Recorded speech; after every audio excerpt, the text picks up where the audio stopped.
Hello friends, Shubhangi रेसिपीजमध्ये तुमचे स्वागत आहे। आज आपण झटपट होणारा रवा इडलीचा प्रकार पाहणार आहोत।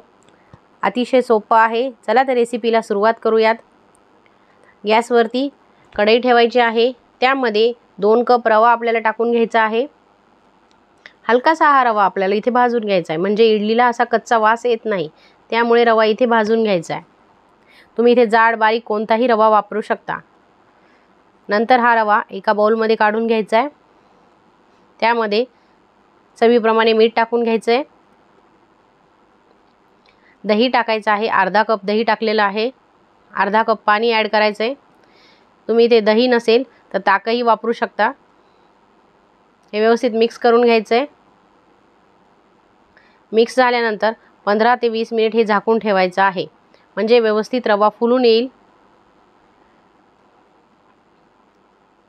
तोपर्यंत आपण चटणीची तयारी करू।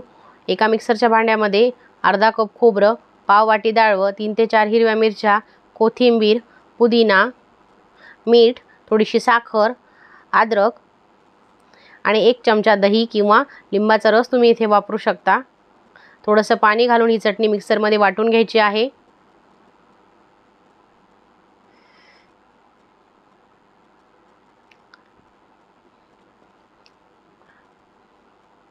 तुम्ही इथे पाहू शकता, अशा पद्धतीने ही चटणी वाटून घ्यायची आहे।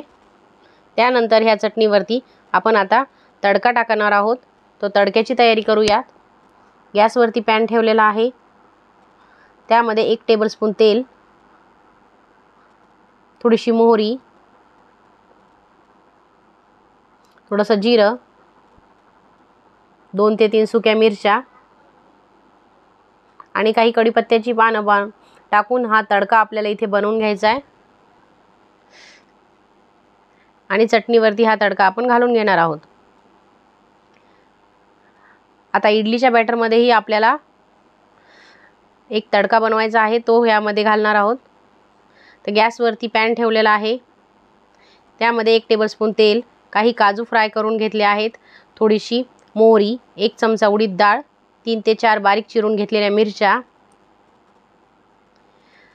काही काजूचे तुकडे आणि कढीपत्त्याची पानं टाकून तडका बनवायचा आहे। आता आपण जो रवा भिजत घालून ठेवला होता तो व्यवस्थित मुरलेला आहे। त्यामध्ये आणखी पाणी ॲड करावं लागेल। तर त्यासाठी मी इथे पाव कप पाणी ॲड केलेलं आहे। कन्सिस्टन्सी ॲडजस्ट करून घ्यायची आहे। अशा पद्धतीने बॅटर बनवायचे, तुम्ही इथे पाहू शकता। आपण जो तडका बनवला आहे तो ह्यावरती घालून घ्यायचा आहे। आवडीप्रमाणे भाज्याही इथे घालून घेणार आहोत। गाजर, शिमला मिरची वगैरे तुम्ही इथे ॲड करू शकता। याचं असं सरसरीत बॅटर बनवायचं आहे। त्यानंतर अर्धा चमचा सोडा, थोडंसं पाणी टाकायचं आहे, व्यवस्थित मिक्स करून घ्यायचं आहे आणि ही प्रोसेस जरा फास्ट करायची आहे। तोपर्यंत गॅसवरती इडलीचा भांड्यामध्ये पाणी घालून वाफवायला ठेवायचं आहे। इडलीच्या मोडला ग्रीस करून बॅटर घालून इडल्या वाफवायला ठेवण्यासाठी झटपट तयारी करून ठेवायची आहे। तुम्ही इथे पाहू शकता, अशा पद्धतीने इडल्या लावायच्या आहेत। 5 ते 7 मिनिट इडल्या वाफवून घेणार आहोत। टूथपिक टाकून चेक करायच्या आहेत।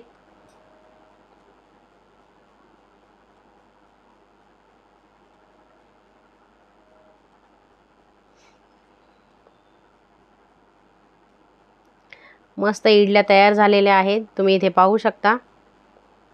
लुसलुशीत अशा रव्याच्या इडल्या तयार आहेत। आतपर्यंत जाळी पडलेली आहे। तुम्हाला यातील एक इडली मी दाखवते। अशा पद्धतीने